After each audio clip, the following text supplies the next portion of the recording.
The world's largest hydro dams. 전 세계 가장 거대한 수력 발전소에 대해서 알아볼 건데요.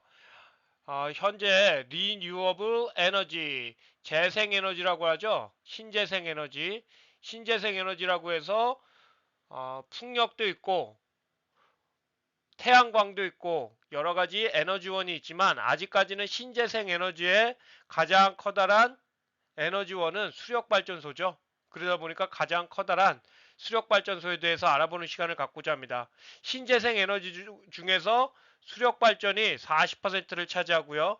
솔라와 윈드가 많이 늘어났네요.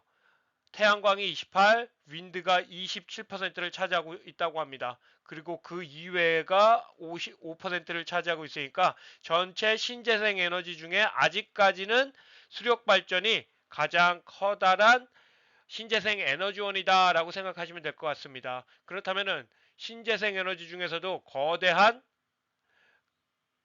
댐들은 어떤 것들이 있나? 수력 발전소 댐, 뭐 중국이 굉장히 많네요. 그리고 남미의 국가들이 그 뒤를 잇고 있는데요. 중국의 삼엽댐이라고 하죠. 그게 가장 커다란, 전 세계에서 가장 커다란 댐이고요. 브라질과 파라과이 사이에 있는 이타이프 댐, 그것이 2위. 3위는 중국의 실로오두 댐, 4위가 브라질의 벨로몬테 댐, 5위가 베네수엘라의 구리댐, 이렇게 5개가 전 세계의 거대한 수력발전소라고 합니다. 얼마나 크길래 한번 볼까요? 삼엽댐, 보통 우리 삼엽댐이라고 그러잖아요. 3 조지스 댐, 세 개의 협곡, 삼협, 세 개의 협곡댐이다 라고 해서 이게 22.5 기가와트를 생산해내고 있다라고 합니다. 전 세계에서 가장 큰 태양광 발전소인 인디아의 바들라 솔라파크가 2.2 기가와트인 거에 비하면 10배 더 크네요. 10배. 그러니까 엄청나게 큰 거죠. 이게 뭐 워낙에 삼엽댐 크다 보니까 뭐 이거 붕괴되네 마네 뭐 이런 얘기도 많이 있잖아요. 근데 뭐 중국이야 뭐 양쯔강의 물을 통해서 뭐 여러 가지를 해야 되니까 만든 것 같고 이 삼엽댐이 또 이렇게 운하까지 만들어져 갖고 댐과 운하 그래서 내륙으로의 그런 물류 이동을 위해서도 상당히 뭐 도움이 됐다고 합니다. 하지만 환경 파괴와 더 큰 문제는 이거 붕괴될 수 있다. 그리고 한번 붕괴되면은 이 동부의 거대 도시들 다 물에 잠긴다. 그래서 말도 많고 탈도 많지만 어쨌든 전 세계 1위 거대댐 삼엽댐이었습니다. 2위는 브라질과 브라질에 있는 그리고 파라과이에 있는 그래서 50대 50으로 전력 생산을 나눠 갖는다라고 하는데요. 14기가와트를 만들어내는 이타이프 댐이 2위, 두 번째로 큰 수력 발전소라고 합니다. 3위 실로우드 댐이 13.9기가와트인데요. 아우 요거 아주 거대한 댐이죠. 거대한 댐. 요게 3위 중국입니다. 4위 브라질의 벨로몬테 댐. 어휴 힘이 세 보이네요. 이야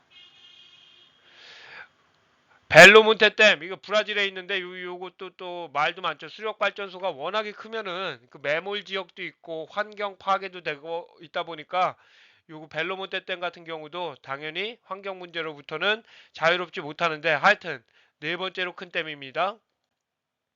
5위 5위 베네수엘라의 구리댐이라고 합니다. 베네수엘라의 구리댐. 어휴, 엄청 기네요, 이거는. 여기서부터 여기까지가 뭐 7.5km라고 하니까 굉장히 기네요. 이렇게 전 세계의 거대 댐을 알아봤는데요. 중국과 중남미에 많이 있네요. 그래서 이들 댐들이 얼마나 많은 전력 생산을 차지하고 있느냐? 파라과이에서는 이 타이프 댐이 거의 80%의 전력 생산 필요 전력의 파라과이 필요한 전력 생산의 80%를 차지한다고 하니까 굉장히 중요한 거네요. 베네수엘라의 구리댐이 34%를 차지하고 있고 브라질의 이타이프 댐이 8.4%, 그리고 벨로 몬테댐이 6.2%를 차지하고 있다라고 합니다. 그러니까 합쳐서 한 15%를 생산하고 있는 거죠. 중국 같은 경우는 삼엽댐이나 실로우드댐이 굉장히 뭐 거대한 댐이긴 하지만 국가 전체적으로 필요한 전력량이 많다 보니까 합쳐서 약 1.5% 정도의 전력 생산을 차지하고 있다고 합니다. 두 개의 댐을 통해서.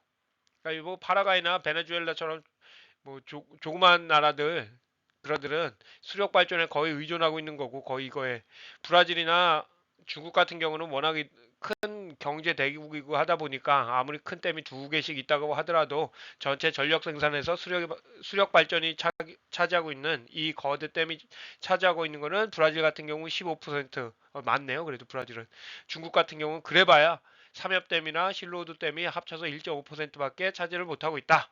하지만 이게 굉장히 거대한 댐들이다. 이 거대한 댐들을 보다 보니까 the consequences of hydroelectric dams 이 수력 발전소들이 이거 말도 많고 탈도 많잖아요. 거대한 댐들이 생기면 이 물길을 바꾸게 되고 환경 파괴가 되고 뭐 지진도 나고 또 이것들이 그러면 파괴가 되면 뭐 거대 도시들을 완전히 나가리 된다.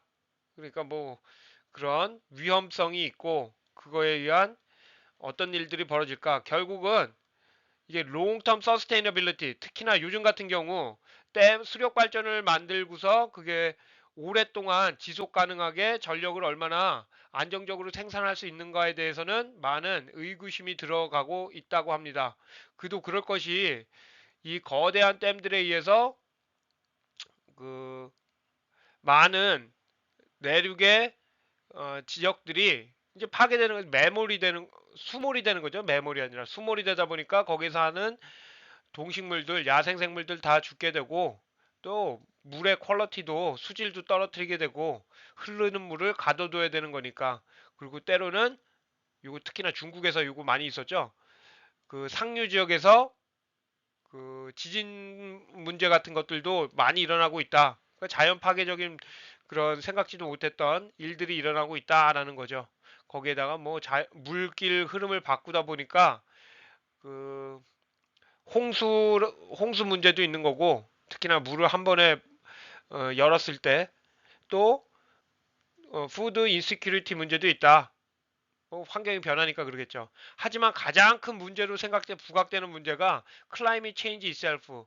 이게 환경이 계속 변하다 보니까 특히나 최근에는 그 drought, 가뭄이 많지 않습니까? 가뭄이 많으니까 이 경제적으로 물을 가둬서 전력을 생산하려고 했는데 이 가뭄이 되니까는 뭐 물을 충분히 담수를 못하다 보니까 바닥이 갈라지고 뭐 바닥이 보일 정도로 댐이 그러다 보니까는 그 경제적으로 전기를 생산해낼 수 있는 그런 수력 발전의 강점이 최근에 환경 변화로 인해서 많이 그 이점이 많이 줄어들었다. 걱정이 된다. 그러니까 롱텀 서스테이너빌리티 관점에서 보면 얼마나 경제적으로 유지를 할 수 있느냐, 전기를 경제적으로 생산해낼 수 있느냐라고 하는 문제들은 그 생각해 볼 문제라고 합니다.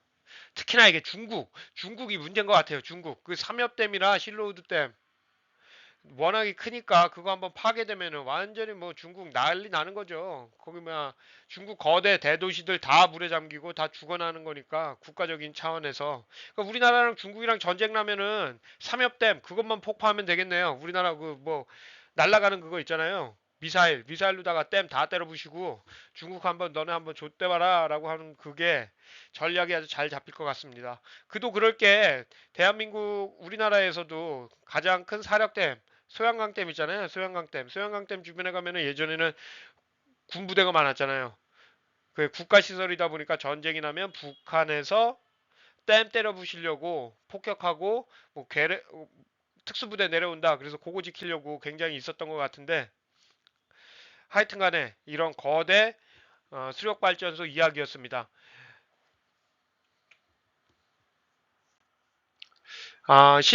신재생에너지 아직은 수력발전이 가장 큰 어, 신재생 에너지원이라고 합니다. 신재생 에너지 소스 중에 아직까지는 40%를 수력발전소가 어, 전기를 만들어내고 있고, 그리고 거대한 수력발전소 5위로 보면 5개를 보면 중국이 2개, 그리고 중남미의 나라들이 3개를 가지고 있다. 하지만 거대 수력발전소로 인해서 야기되는 환경 문제나 이런 걸로 인해서 많은 의구심이 들고 있다는 그런 소식이었습니다. 하루가 다르게 제자리 걸음을 하고 있는 저의 유튜브 채널 좋아요와 구독은 힘이 됩니다. 도와주세요. 감사합니다.